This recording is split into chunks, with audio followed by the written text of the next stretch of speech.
পবিত্র ঈদের দিনে সেমাই আমাদের খুবই কমন একটা ডেজার্ট। আমরা প্রায় সবার বাড়িতেই এই সেমাইটা রান্না করে থাকি। সবচেয়ে কম সময়ে এবং সবচেয়ে সহজ একটা সেমাই রেসিপি নিয়ে আজকে হাজির হলাম। আসসালামু আলাইকুম, welcome to purple cooking and craft. আজকে আমি দেখাবো জর্দা সেমাই বা শুকনো সেমাই কিভাবে খুবই কম সময়ে রান্না করা যায়। প্রথমে আমি এখানে সেমাই নিয়ে নিলাম। বাজারে যে চিকন সেমাইয়ের প্যাকেটটা কিনতে পাওয়া যায় সেই সেমাই থেকে আমি অর্ধেকটা সেমাই নিয়ে নিব আর বাকি অর্ধেকটা রেখে দিব। সেমাইটাকে আমি 2 থেকে 2.5 ইঞ্চির মতো করে চোখের আন্দাজে একটু হাত দিয়ে ভেঙে ভেঙে নিব। আবার খুব বেশি ছোট করা যাবে না, আবার খুব বেশি বড় করা যাবে না, তাহলে সেমাইটা ভাজার সময় অসুবিধা হতে পারে। এখন আমি একটা ফ্রাই প্যানে 2 টেবিল স্পুন ঘি দিয়ে দিলাম। ঘিটা যখন একটু গলে আসবে তখন আমি এখানে কাজু বাদাম আর কাঠবাদাম দিয়ে দিব। তবে আপনারা চাইলে আরো কয়েক ধরনের বাদাম দিতে পারেন। দিয়ে দিব সামান্য কিশমিশ, 3 টুকরা দারুচিনি এবং 3 টুকরা এলাচ দিয়ে দিব। আর দিয়ে দিব একটা ছোট করে কেটে রাখা তেজপাতা। সবকিছু দিয়ে ভালো মতো একটু ঘিয়ের মধ্যে ভেজে নেব। তবে খেয়াল রাখতে হবে যেন চুলার তাপটা এই সময় খুব বেশি না থাকে। আমার চুলার তাপটা একটু বেশি ছিল, এই জন্য বাদামগুলো একটু সামান্য পুড়ে পুড়ে যাচ্ছিল। তো কিছুক্ষণ ভাজার পর এখানে আমি সেমাইটুকু দিয়ে দিব।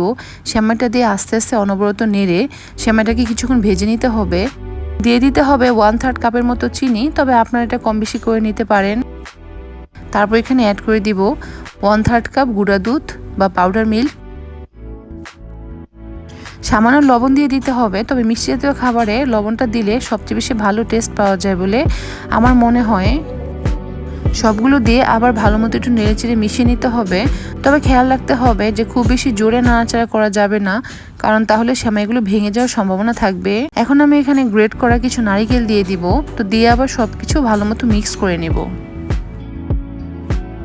আর এই সময় কিন্তু চুলার হিটটা অবশ্যই লো মিডিয়ামে রাখতে হবে। তারপর অনবরত নেড়ে চেড়ে সবগুলো উপকরণ ভালো মতো একটু ভেজে নিতে হবে।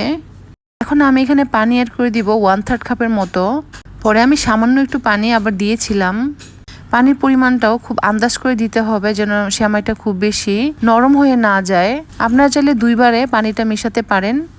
এখন আমি একটু ঢেকে দিব। ঢেকে আমি এটাকে 5-6 মিনিটের মতো রান্না করে নিব। আর ঢাকনা তুলে 2-1 বার মতো নাড়াচাড়া করে নিব। তো আমার সেমাইটা রেডি হয়ে গেল।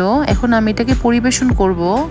এই সেমাই রান্নাটা খুবই সহজ, যে কেউ একবার দেখলেই খুব পারফেক্টলি সেমাইটা তৈরি করতে পারবে। ঈদের দিনে আমরা যত ধরনের ডেজার্টই করি না কেন, সেমাই আমাদের কমন থাকতেই হবে। আর এইভাবে খুব সহজে সেমাই রান্না করলে এটা খেতেও খুবই মজাদার হবে এবং সবাই অনেক বেশি পছন্দ করবে। এখন আমি কিছু বাদাম কুচি দিয়ে এটাকে একটু ডেকোরেশন করে নিচ্ছি। এটা অপশনাল, চাইলে আপনারা না করলেও পারেন। মাঝখানে একটু নারিকেলের গুঁড়া দিয়ে দিলাম একটা চেরি।